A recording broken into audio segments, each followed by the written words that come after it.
We interrupt this program to bring you an important Wayfair message. Wayfair's got style tips for every home. This is Styles McKenzie helping you make those rooms sing. Today's style tip. When it comes to making a statement, treat bold patterns like neutrals. Go wild, like an untamed animal print area rug under a rustic farmhouse table from Wayfair.com. Arr, fierce. This has been your Wayfair style tip to keep those interiors superior. Wayfair, every style, every home. Welcome to the VSiN Weekend Morning Line on VSiN, the sports betting network. We are off and running on a Final Four Saturday. I'm your host, Tim Murray, live from Las Vegas at the Circa Sportsbook here in downtown Vegas on Fremont Street. What a night it was last night on the ice. We'll get to that. In my hometown is Alex Ovechkin heading into the history books. The record, when will it be broken?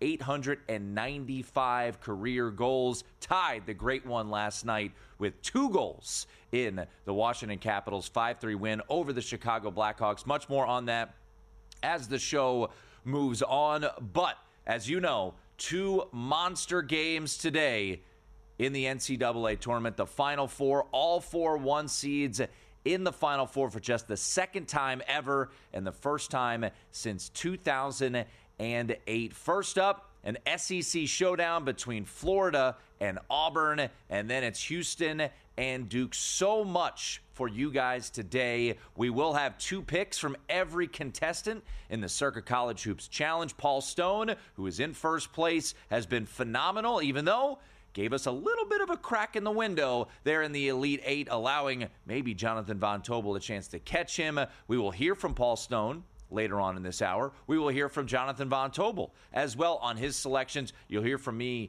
and my picks as well. So here's our guest list for you today to get you set for the Final Four. Will Hill, later on this hour. Will coming into today. He sits in 4th place, a 25-21-1 record in the Circa College Hoops Challenge, 27 points. Paul Stone, as mentioned, he is currently in 1st place. He's been phenomenal all throughout the college hoops season and the NCAA tournament. 28-18-1, a 6-1-1 best bet record.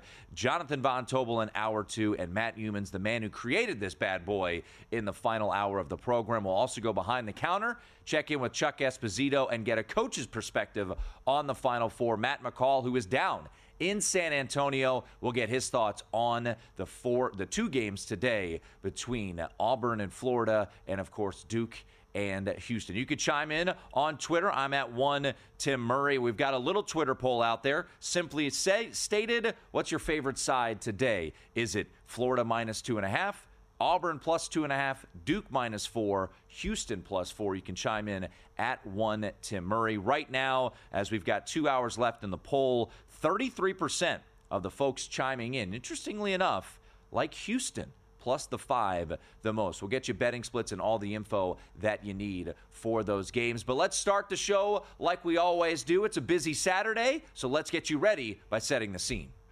Let's dive into the biggest games of the day. Yes, indeed. And what order are we going to go? Are we going to go Florida-Auburn first, or are we going to go Duke-Houston? We're going to go with the nightcap first. And I'm going to call this Something Has to Give, because when you look at Duke and when you look at Houston, the Cougars riding a 17-game winning streak. They are 30-1 since coming out to Las Vegas. 30-1 record since the start of December. And then the Duke Blue Devils, they're riding a 15-game winning streak. And guess what their record is since the start of December?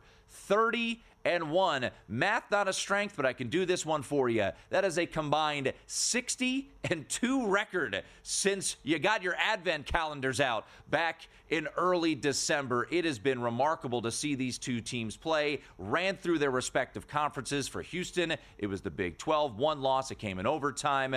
Duke, of course, it was the ACC. 1 loss on the road at Clemson. So let's hear from the cast of characters in this showdown. And Jon Scheyer, of course, he won a national championship as a player. He's now there as the head coach of the Duke Blue Devils for the first time. His thoughts on the mighty Cougars of Houston.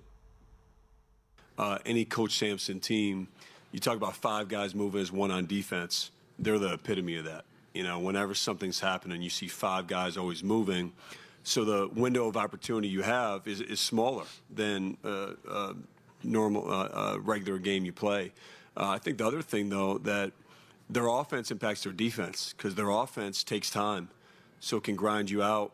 So all of a sudden you can be playing more time defending than you do on the offensive end. So I think it goes hand in hand with what they do on offense and their defense. But they have good individual defenders. But I think by far the best thing they do is how they have 5 guys always moving together. You got the number 1 defense, according to Ken Palm's adjusted defensive efficiency in the Houston Cougars. You got the number 1 offense in adjusted offensive efficiency going head-to-head. Cooper Flagg, Con Knipple, Malawak, 3 guys who will all be lottery picks come June in the NBA draft, all on Duke's side. And then you've got this Houston Cougars squad, more of a veteran bunch. They've been together much longer. Of course, last year bowed out early in the NCAA tournament, earlier than thought because of the injury to Jamal Shedd. But let's hear from Kelvin Sampson because he knows that his group going to have their hands full against the number 1 team in the country, the Duke Blue Devils. First of all, they don't have any freshmen. They were freshmen in November and December. They were sophomores in January and February. March and April, they're vets. I watched Cooper Flagg. He's one year we were playing Syracuse in the Elite 8 to go to the Final Four. And Syracuse's best player was Carmelo Anthony. I coached against Gary Payton as a freshman, Sean Elliott, Jason Kidd, Paul Pierce, TJ Ford, a lot of great players. This guy's right there with all of them. Yeah, there's no doubt he will win. National Player of the Year has been winning those awards as they have come out. So at 8:49 tip, thereabouts, Eastern time, they're at the Alamo Dome, the nightcap of the Final Four. Duke in Houston. Much more on this game, obviously, as the show goes on. Duke right now installed as a 5-point favorite. Total sitting around 136, 136.5. We'll get you picks as we had a breakdown of 6 selections on Houston, 3 on Duke in our Circa College Hoops Challenge. We'll get you those picks as the show moves forward. Houston just an underdog for the second time this year. Second time in 3 years. So this is a role that Houston has not dealt with all that often. Is that something that Kelvin Sampson can play up as they sit as a 5-point underdog? Prior to that, we get Florida and Auburn, the rematch. We're going to say, here we go again. February 8th is when these two teams played. Florida went to Auburn. Florida was an 11-point underdog in that game. Elijah Martin was out for the Florida Gators. Didn't seem to matter as Florida won that game 90-81. Bruce Pearl, the head coach of Auburn, thinking back to that victory that Florida had on their home floor in early February. I don't know if at that point of the season, for some reason, we had a little bit of fatigue. Florida came in and played great, and they're playing better now. And prior to the Florida game and since, I've been saying that I think they've been the best team in college basketball. That's not a knock on my team. It's not a knock on Houston or Duke. It's just how I evaluate their depth, the quality of their guard play. Clayton's been the best guard on the floor every single night. So we're going to have to – Clayton can't be the best guard on the floor tomorrow. Okay, their front line can't be the more aggressive and the more physical tomorrow. If they are, we lose. If they're not, we win. Well, Bruce Pearl, I went and quickly looked it up. According to Bart Torvik, since February 8th, since Florida went to the jungle and beat you guys 90-81 as a double-digit underdog, who is the best team in the country? It's the Duke Blue Devils. They are, according to Bart Torvik, Houston number 2, Florida number 3, and then Auburn sitting there at number 4. Point spread, interesting to note, though. Florida minus 2.5, despite being an 11-point underdog on February 8th. So in less than 2 months, we've seen a shift of 13.5 points. Now, remember, that game didn't have Elijah Martin for the Florida Gators. That team, that was also a stretch in which Auburn might have been at the peak of their powers, 14-game winning streak. But it is interesting to note, 11-point point spread back on February 8th. Now, Florida finds themselves as a 2.5-point favorite. If you're wondering, because I know this has been mentioned a bunch, well, Auburn hasn't been playing all that great. Against the spread here in the NCAA tournament, Auburn 3-1, Florida 1-3 against the spread. And, of course, in the Elite Eight, needed some heroics from Mr. Clayton, as mentioned, from Bruce Pearl with some big threes as they outscored Texas Tech 18-4 to close out the Elite Eight in order for Todd Golden's squad to get to the Final Four. The big question surrounding this game is the health of John A. Broome, a gentleman who's going to be a first-team All-American for most of the year, thought may very well win National Player of the Year. He's kind of the straw that stirs the drink for this Auburn team. Dealt with an ankle and elbow injury in the Elite Eight against Michigan State. So, Mr. Broome, how's the health heading into tonight? I felt great in practice yesterday. I feel great today. I'm going to feel even better tomorrow. All right. Simply said, I'm good. All right. Believe him or not, but that's what he says. He said he's good to go. Had an arm sleeve on that elbow. Looked like a little bit of some sort of contraption there on the elbow. Non-shooting arm, but what about grabbing those rebounds? 2.5-point spread right now with Auburn and Florida, total sitting at 160.5. We'll call that if it ain't broke. ... All right, two more things to hit you on before we wrap up setting the scene here. Hey, would you snap out of it?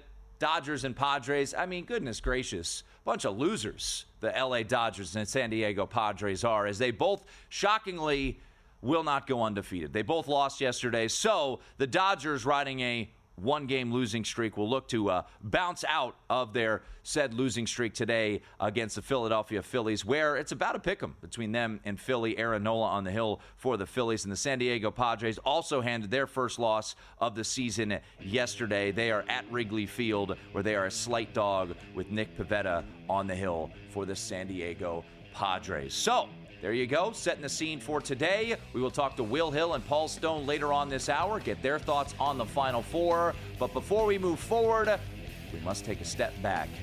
About last night in the nation's capital, almost history with Mr. Alex Ovechkin.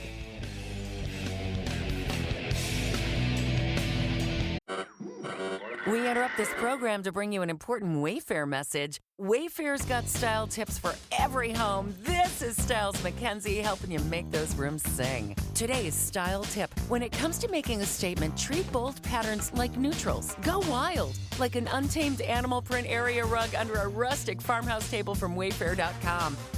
Fierce. This has been your Wayfair style tip to keep those interiors superior. Wayfair, every style, every home.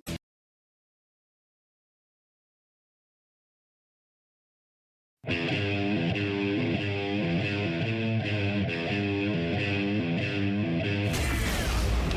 tuned in to the VSiN Weekend Morning Line. We keep it rolling here on a Saturday morning. Just a reminder, the VSiN Weekend Morning Line. You can catch us every Saturday and Sunday at 10 a.m. Eastern. I'm Tim Murray, live here in Las Vegas. Also the site of the Crown. You know, I was going to make some jokes here in the early segment. You know, the most important basketball game is going to take place here in Las Vegas. If you are wondering, we do have some college basketball here in town today. Boise State taking on Nebraska, as well as UCF taking on Villanova at T-Mobile Arena. So if you're a hoops junkie like I am, you could sit back, you could watch 4 consecutive college basketball games. But obviously the Final Four tonight, we will get you picks from Will Hill and Paul Stone. In 4th place, Will Hill, the champion 2 years ago, and Paul Stone currently sitting in 1st place in our Circa College Hoops Challenge. All that will come up later on in this hour. But as we like to do here on this show, because it is, for me, in the 7 o'clock hour, but for you, maybe the 10 o'clock, 9 o'clock, 8 o'clock, depending on where you're joining us here on this Saturday morning, you might not be all up to date about what happened last night. So we like to call this segment About Last Night. And in my old neck of the woods, Washington, D.C., the line was enormous to get into Capital One Arena to maybe see a glimpse of history as Alex Ovechkin entered last night with 892 career goals, 2 back of the great one, Wayne Gretzky, who finished his career with 894 career goals. Wayne Gretzky was in attendance last night, and boy, right out of the jump, Alex Ovechkin did what Alex Ovechkin does so darn well. 3 minutes and 52 seconds into the game, bang. 40th goal of the season. Capitals lead 1-0. And I was texting with some buddies who were asking me, hey, would you play an Alex Ovechkin anytime goal? The price was outrageous last night. I was texting with Johnny Avello of DraftKings Sportsbook. Minus 130 is where they went off. And guess what? Less than 4 minutes into the game, you were able to cash that ticket. The price, I don't think, was worth the squeezing. But ultimately, if you played it, you won your bet. So now we're sitting at $8.93. Now the buzz is starting to kind of come around there in the nation's capital. Is it going to happen tonight? Wayne Gretzky met with the media after the first period. Second period goes away. Nothing happens. And the Chicago Blackhawks actually have a 3-2 lead going into the third period. The Capitals tie it up. And then 6 minutes in to the third period, the Great Eight on the ice, and he made history. Puck coming near side. And away from Mangiapane. Second unit here. Ovechkin. He scores. Alex Ovechkin has 8.94. And the bench empties here at Capital One Arena. Ovechkin has reached the summit. He needs one more to go one step beyond. He has tied Wayne Gretzky for the most all-time in NHL history. Oh, what a scene here at Capital One Arena. The Capitals bench empties. They mob their captain in the corner. It has happened here in Washington, D.C. on this April 4th, 2025. 894. He congratulates his family and his son on the glass. He needs one more. He has tied Gretzky. Unbelievable. The call courtesy of my good friend John Walton on the Capitals Radio Network. You could hear it from the sound there. Just a unbelievable scene at Capital One Arena in Washington, D.C. And then the questions started to percolate. With the Capitals up 4-3, would Alex Ovechkin break the record, get a hat trick, which was around 20-1, last night on an empty netter? The answer? No. And he said post-game, I don't want to break it that way. I want to break it with a goalie in the net. How about this stat? Wayne Gretzky, 894 goals in 1,487 games. 894 in 1,487.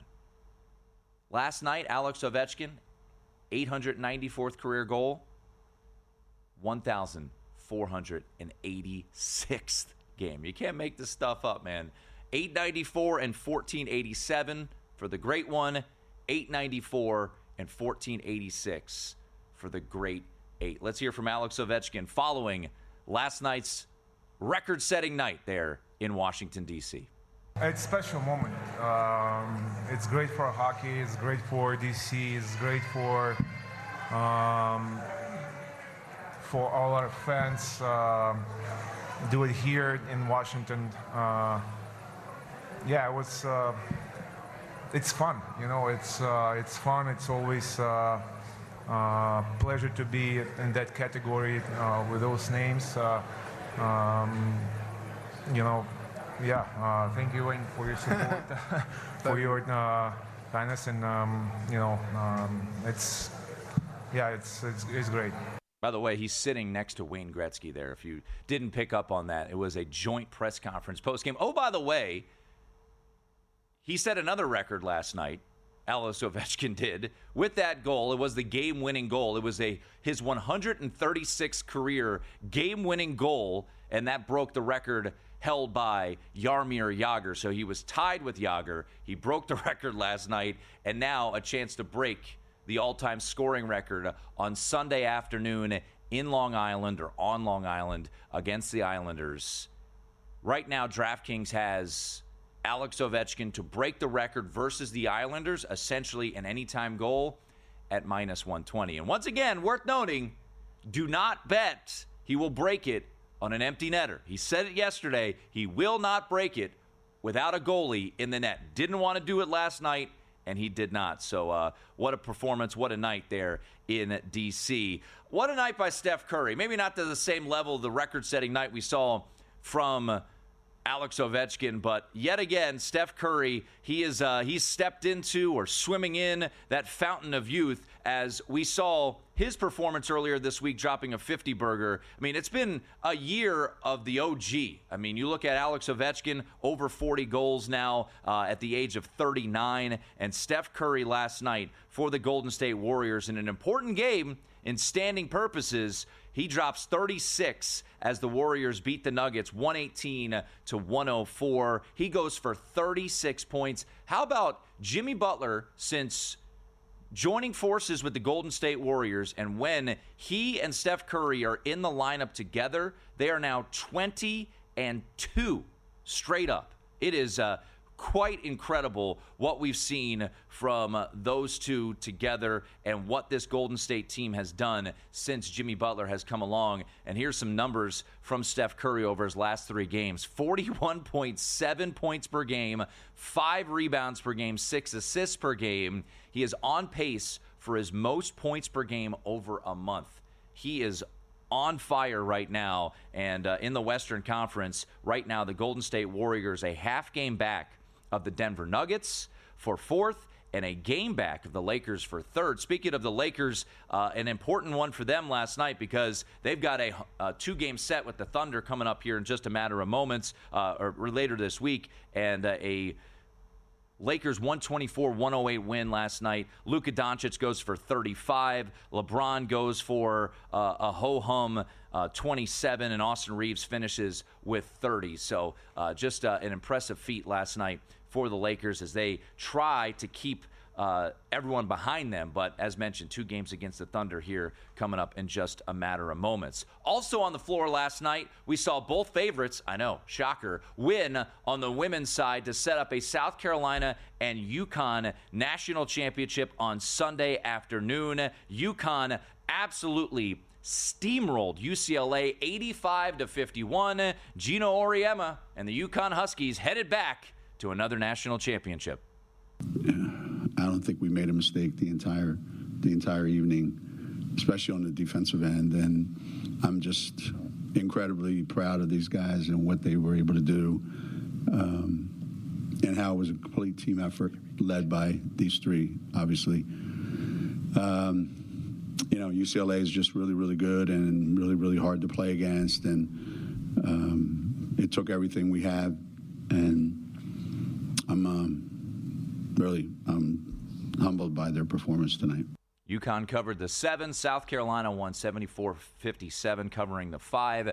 USC, South Carolina, that is UConn, Sunday afternoon. Right now, UConn a 6-point favorite. Hey, folks, you're probably not great at betting every sport, so let our friends at Rithmm help you out. The best bettors use data to get ahead, so why not put AI to work for you? Rithmm is an app that helps you build personalized betting models, analyze trends, and make sharper picks for every game. So right now, you can get 50% off an annual core subscription using this promo code VSIN, or 25% off your first month. Once again, the promo code HOOPS25, Rithmm.com.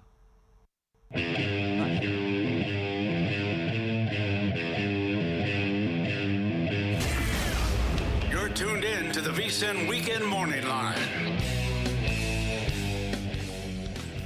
It is the VSiN Weekend Morning Line. I'm your host, Tim Murray, live from the Circus Sportsbook in downtown Las Vegas. The Final Four is here, ladies and gentlemen. I know it's been chock-filled. If you look back at the Sweet 16 and Elite 8, first time ever, the favorite won every single game, going 12-0 straight up. And if you go a little bit further back, 14 straight wins for favorites. So those money line parlays, as we'll talk to Chuck Esposito later on in the show in hour number 3, it's been easy. Just throw some favorites in money line parlays. Hell, you did it last night with South Carolina and UConn on the women's side. Easy peasy. That was around minus, I think, 135 or so, somewhere in that range. And South Carolina took care of business. They covered. UConn did the same as well. We're going to get Will Hill on the phone here in just a matter of moments as the Circa College Hoops Challenge. Only 3 picks remaining, and he joins us right now courtesy of our progressive guest line. The leader is Paul Stone, 28, 18, and 1. JVT, who you'll hear from a little bit later on the show, trying to catch Mr. Stone, and Will Hill and I, Ginger Power, with the same record at 25, 21, and 1 over the regular season and into the NCAA tournament. So, Will, let's jump right into it. And let's start, we'll go chronological order. We've got Florida taking on Auburn. And when you handicap this game, how much concern did you have regarding the health of John Broome and whether or not he would be at his 100% level heading into tonight for Auburn? I would say a fair amount of concern. Just asking some people around the Final Four just to kind of gauge their opinion. The kind of consensus I got back was that they sense it's a real issue. Nothing definitive. You know how these teams are going to be. They're not going to come out and tell you if they're healthy, they're not healthy. They're just going to kind of, bite their tongue, and we'll see when the game starts. But to me, it looked bad Sunday. I was shocked he came back into the game. I know he played pretty well when he came in, but was that more of just a token appearance and he was going on adrenaline and that kind of thing? I think that's possible. Is it possible he's 80, 90% and he goes out there and he gets banged around and he re-aggravates it? So to me, it's a legitimate concern. I think it's I played the under 31.5 points, rebounds, assists. I know player props for college is hard to find. Some of these books will only take the over, and not all. I don't know if all states take it, but I did play some unders on Broome, points, rebounds, assists. This is a rare case where not a bad idea if you're of the belief that there's a chance he's compromised, where you parlay it and it's correlated, where he goes in and he can only play 15, 16 minutes. He's just not himself. All of the numbers take a hit, and you can kind of strike gold here on a parlay. So I did play under on Broome, and I do think it's at least possibly a concern. Again, we're not going to know until the game starts. Will Hill joining us here, courtesy of our progressive guest line at Not The Will Hill. Of course, a VSiN contributor. You can check out his podcast wherever you get your podcasts. Shoulda Bet More, and he does a podcast with our good friend Chris Felica as well. The Bear Bets podcast, their latest episode is out wherever you get your pods. So Florida and Auburn is a best bet for you. You ultimately decided to lay the chalk here with Florida, Will, in the contest. What ultimately led you to laying it with the Gators tonight against Auburn? Yeah, I mean, a lot of it is the issue with Broome. And look, there's only two games left. You got to pick somebody. It's not like a Saturday in the middle of January or February and you have 150 games. You think, oh, this line's off by a point or two. This line's too high by a point or two. This total's too high. These lines are pretty sharp for the most part, but I just went with Florida. I think that I understand the other side of it. They played in February and Auburn's laying 11. Now they're getting 2.5. So is a 13.5 point adjustment really justified? I get that side of the handicap for sure. I just think both teams have advantages on offense. I just like what Florida did in that meeting in Auburn when Auburn was at the peak of its powers, healthy. Broome was healthy on the road, and they won convincingly, decisively. Were able to generate 33 three-point attempts. So I think Florida, it's interesting. 4 games in the tournament. Could have lost 2 of them. Probably should have lost. Definitely should have lost to Texas Tech. Could have lost to UConn. And even Norfolk State outscored them by 20 from the last 25 points on, from the last 25 minutes on. The one good game they played was Maryland, and that was off some longer rest, off some longer prep. So maybe Golden on short prep isn't as good with longer prep here. And this is a situation where he's got 4 or 5 days to get ready for the game. So I think maybe Florida's sitting on a big-time performance. They've turned the ball over a lot. They've been just, it took a miracle to beat Texas Tech. Maybe we're going to see finally their A game, which we haven't seen in this tournament. So I ultimately think Florida wins and advances to Monday night. Auburn is an underdog for just the 4th time this year. It's funny when you look at the 4 teams in action tonight. Houston been a dog once this year, Duke once, Auburn 3 times. Florida, believe it or not, has been an underdog 5 times this year.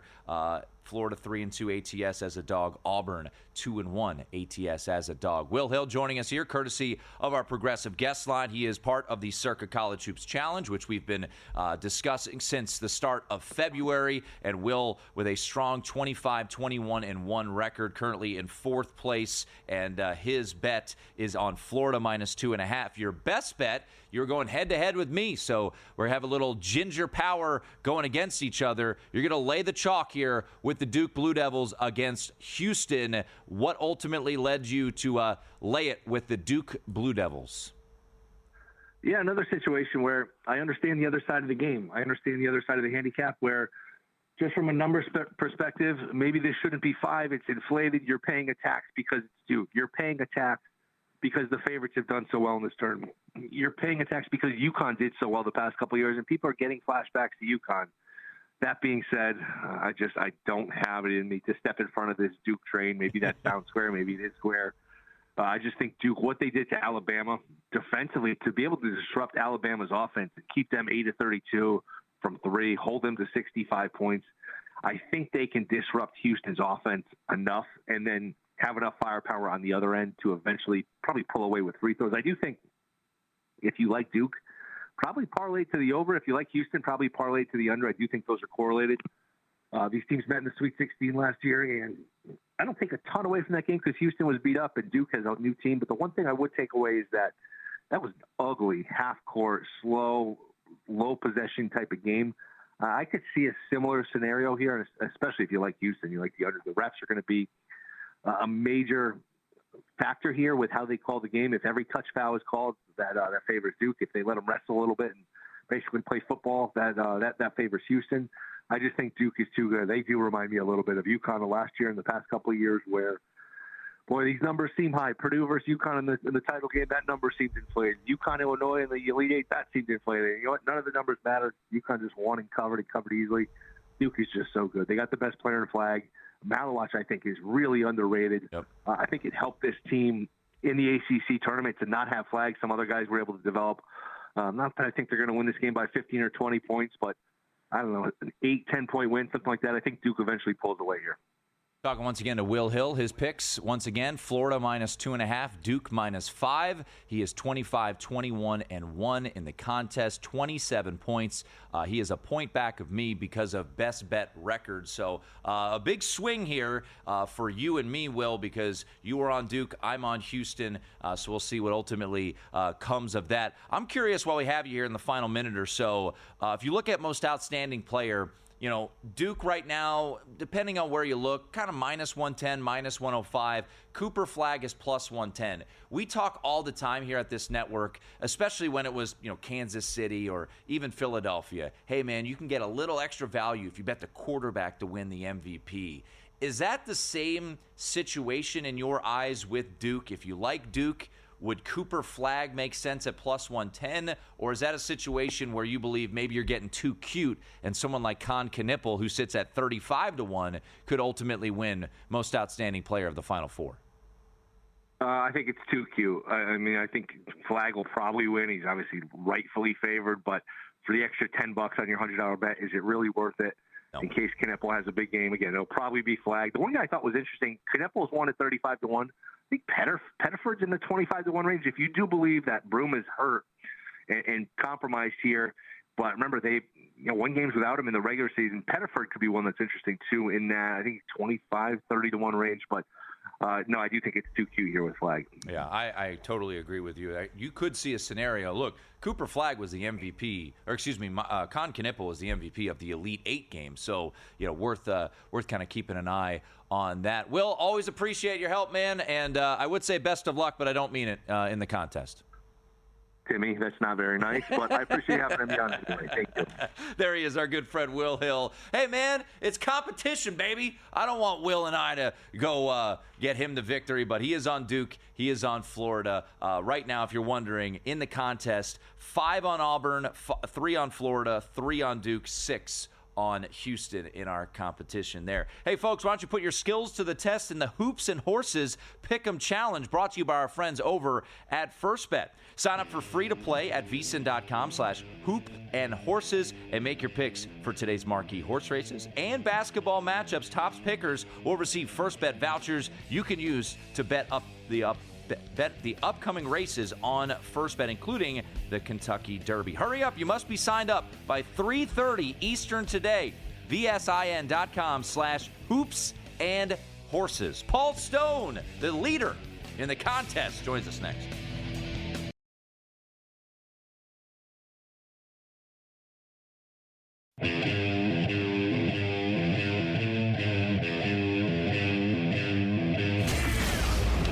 Tuned in to the VSiN Weekend Morning Line. We keep it rolling here on a Final Four Saturday. The Final Four will take place, of course, down in San Antonio, the Alamo Dome, which, ironically enough, the only other time we had all 4 number 1 seeds, it was taking place in San Antonio, and that's where tonight the Final Four will take place. Since the start of February, 15 handicappers have been going head-to-head. We've been handing out picks. We've been discussing them here on the show. During the regular season, it was 5 picks each weekend, which I wouldn't say was easy, but there was a lot more opportunity to be had. And now, as you get into the NCAA tournament, the challenge really started to come to the forefront here. Today, of course, we have 2 games, and we have to make 2 picks out of either the side or the total. And the gentleman who is in first place is Paul Stone, 28, 18, and 1, 31.5 points. And Paul, when the picks were officially made, I had a hunch that you would be in on Houston. And with that selection, I was officially eliminated from first place contention because I am also in on Houston, meaning I needed a Hail Mary in order to catch you because I'm 3.5 points back. So I cannot win this contest as you have gone with Houston. But I do want to get to a little game theory because I'm going to put my co-host of VSiN Primetime on blast as we were sitting here on Wednesday night, Paul, and you do some hits all across the country, including with our good friend Jimmy Ott down there in Baton Rouge, and you were talking about the Houston game. So JVT had a pretty good hunch you would be rolling with Houston. So lo and behold, JVT, who's 2 points back of you, decided to make Auburn his best bet, and Duke -5 another play. So a little game theory action here as we head into the final 3 selections of our contest. Yeah, you know, Tim, being on media and doing media appearances, especially this time of year, you know, I kind of wear my heart on my sleeve, so to speak, and put my stuff out there. And I've got to be authentic, you know, with the people who have me on their programs. I can't be trying to give head fakes, you know, to win contests. So I certainly knew that I was being quite transparent, and I was kind of giving a little bit of the secret sauce away. And on the other side, you know, JVT, I think he was the only VSiN on-air personality in the pre-tournament guide that VSiN puts out. It's just an incredible publication. He was the only one, there probably 30 of you, he's the only one that picked Auburn to win the national championship. He's been touting and talking about the Tigers. So I had a pretty strong belief that JVT would use Auburn +2.5 in the contest. So what I was faced with, am I going to mirror that selection so we wash that and then just put it down to a 2-selection contest, the other tonight, and then the 1.5 point selection that we'll make on Monday. But I just decided to shoot my shot. You know, this is how I got here, making my selections, you know, what I felt best about. So I just did what I was going to do. So I have a correlated position on the Duke-Houston game and decided to go with those 2 there. And he's got an opportunity, obviously, to catch up and even win. So it's going to be great theater down the stretch here. Yeah, it's been a lot of fun, and Paul's been phenomenal. He is upped at a level here in the NCAA tournament. 28, 18, and 1 is the overall record for Paul. 6, 1, and 1 on his best bet. So 31.5 points, 2 points clear of Jonathan Von Tobel, who's going to join the show in the second hour of the program. So let's get to Houston. You and I are in agreement. This is both you and I our best bet for the Final Four, taking the points with the Houston Cougars. Look, this is a Houston team that I felt like through up until the Final Four, I thought was getting a little bit overlooked. They had the most challenging road, Paul, to get here. They really destroyed a Tennessee team. Obviously, very fortunate to beat Purdue, but let's start with the side before we get to the total here. Why did you ultimately land on Houston +5 as your best bet for today? Well, in the spirit of full disclosure, it is scary to step in front of this, Duke freight train that the Blue Devils are kind of rolling down the tracks with right now. I mean, they've won 15 straight games, all but 3 of those 15 straight victories by double digits. Then you look in the 4 tournament games, they've only got 1 win by less than 20 points, that being the 193 win over Arizona in the Sweet 16 round. But what it comes down to here is, first of all, the fact Kelvin Sampson, in my opinion, and this is certainly arguable, it's not inarguably, but you could make the case he's the best coach in college basketball over the last 5 years. I mean, this guy gets the kind of guys that fit his mold, that fit into his culture, that can be more team players than individual stat type players, and just does a tremendous job molding that together. I think over the last few years, what the Cougars have lacked is offensive consistency, and they're certainly much better offensively with this year's edition. They shoot right at 40% as a team from three-point land. They have 3 guys that shoot 42% or higher from three-point land, so they do a good job there. And they've got a few people, they can score from several positions, maybe all 5 positions at times. So a little bit unlike some of the teams in the past that had offensive limitations. So I like that about Houston, but I just like the fact that they're a gritty team. They're tough. They need to take Duke into the mud. They need to get them in just a push and shove match, 3 yards in a cloud of dust. I just believe in this Houston team. I think they're going to keep it close. And again, they've been here many times before, or several times before in the recent past. They hadn't kicked the door down. But one of these days, they're going to slip in there and they're going to win this whole thing, and might it be this year. So I took Houston +5 over a red-hot Duke team tonight is my best bet in the contest. Paul Stone joining us here. He is in first place of our Circa College Hoops Challenge. One more pick after today for the national championship, which we'll get to you on Monday on VSiN.com, and they'll certainly discuss it on VSiN Primetime. So you mentioned it a little bit earlier here in our discussion. You do like a little bit of a correlation here, which is understandable. If you like Houston, I think the under makes a ton of sense. I was actually asked about this yesterday on with Dave Ross and Jensen Lewis, where is it a immediate correlation? I said, look, I think this Houston team, as we saw against Gonzaga, is capable of scoring enough points to have this game go over, but it's not something that I am necessarily endorsing. So ultimately, Houston best bet for you, and you also like the under, right, Paul, in this spot tonight with Duke and the Cougars? I do, and for contest purposes, the total was 136, so it's not the best number available. But I just think, again, Kelvin Sampson knows his team's best path to victory. The Cougars are 360th in adjusted tempo, according to Ken Palm. They're also number 1 in defensive efficiency, according to Ken Palm.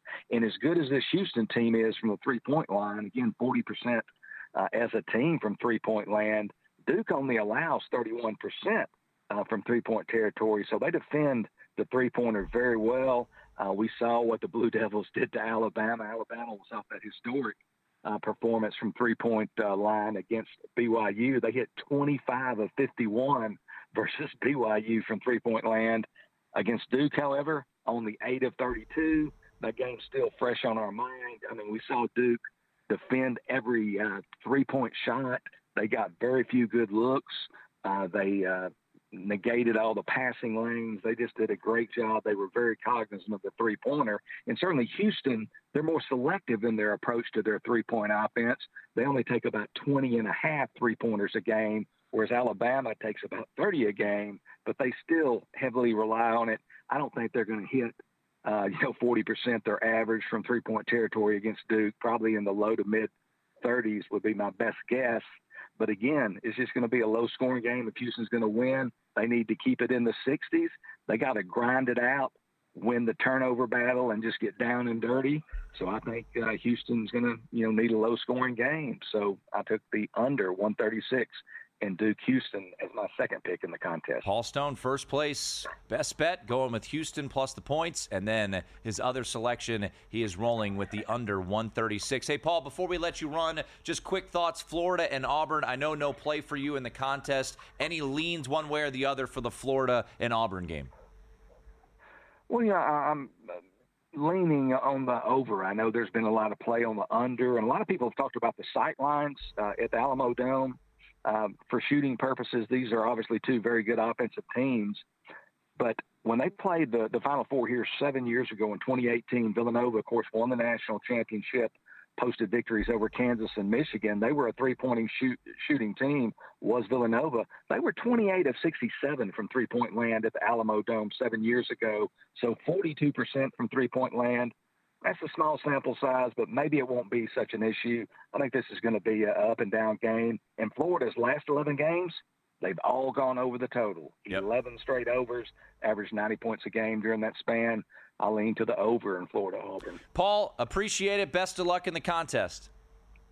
Same to you, Tim. Appreciate you having me on. Everybody have a great weekend. Good luck in the Final Four. There he is, Paul Stone, joining us courtesy of our Progressive Guest Line. Hey, folks, the VSiN Summer Special is here, and it's the best deal of the season. For just $59, you can get full VSiN Pro access to everything we do through August 1st. That's 50% off the regular monthly price. Once again, $59 through August 1st. VSiN.com/subscribe. It is the VSiN Weekend Morning Line.